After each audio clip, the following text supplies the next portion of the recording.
It is that time of the year again where EA and Codemasters have bestowed upon us their latest Formula 1 sim racing title, which is basically perhaps a reskin of F1 23.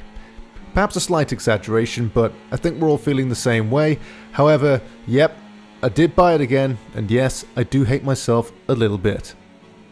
So what are we going to talk about in this video? Well, as the title dictates, we are going to discuss the triple screen implementation, and we're going to go through a selection of tracks just showcasing what this title looks like with triple screens enabled. The tracks on display, which will be Bahrain, which we can see right now being showcased by the Red Bull flying around it. Then we'll head to Suzuka, taking a stop off at Silverstone. We'll then head to the Red Bull Ring, finally finishing at Saudi Arabia.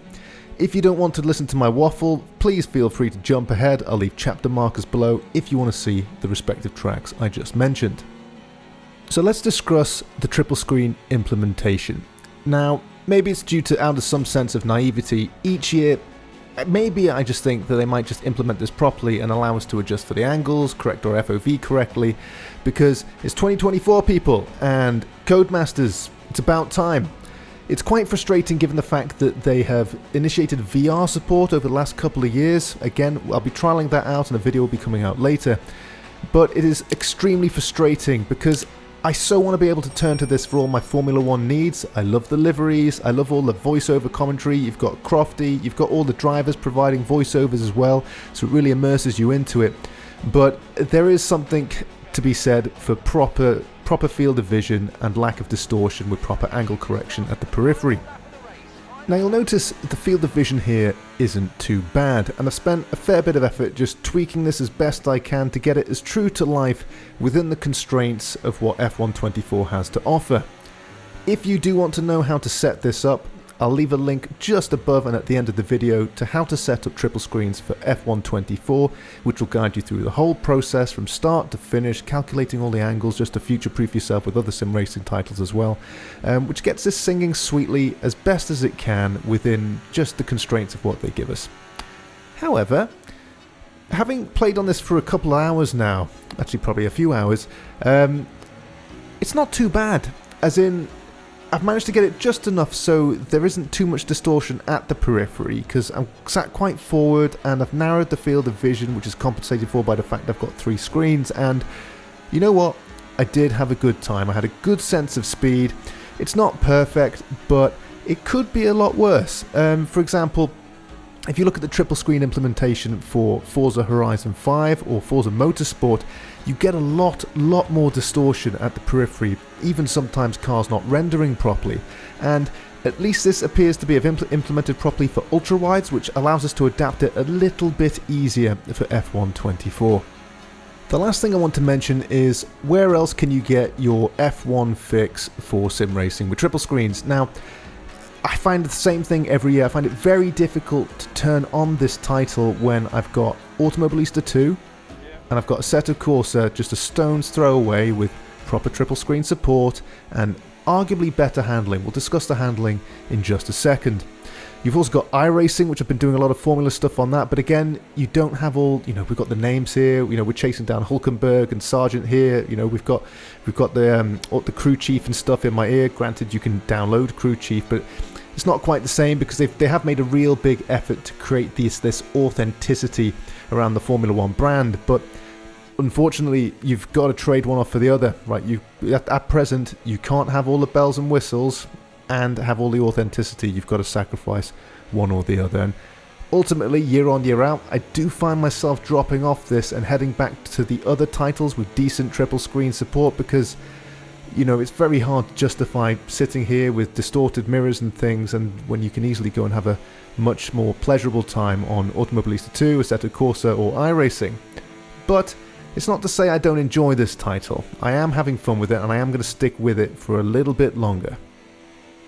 So let's talk about the gameplay briefly. Now, they haven't released, so I'm on a Fanatec DD2, I'm obviously racing the Formula V2 wheel, which you can see just before you. It's got all the podium, flappy paddles and bits and bobs, and generally I really like my setup. I'm racing the old Fanatec setup, which was used for F1 23, and I've tweaked it with some recommendations from the website. I haven't delved into the force feedback, but I've got it to a point where it's quite pleasurable to drive, it's responsive, you can feel what it's doing on the road. I know there's been some criticisms with the handling and things, and, you know, as you can probably tell, I'm doing things on the track here that I should be punished for, that the car is allowing me to do. You know, we get into this old argument, is it simcade, is it sim racing, and you know, let's not kid ourselves, it probably is simcade, it's very forgiving, this is with all the assists off. I haven't really done any practice here, I'm just doing 3 flying laps in Grand Prix quick races, and I'm able to keep it on the track. I'm not really getting punished for braking too late, braking too harshly.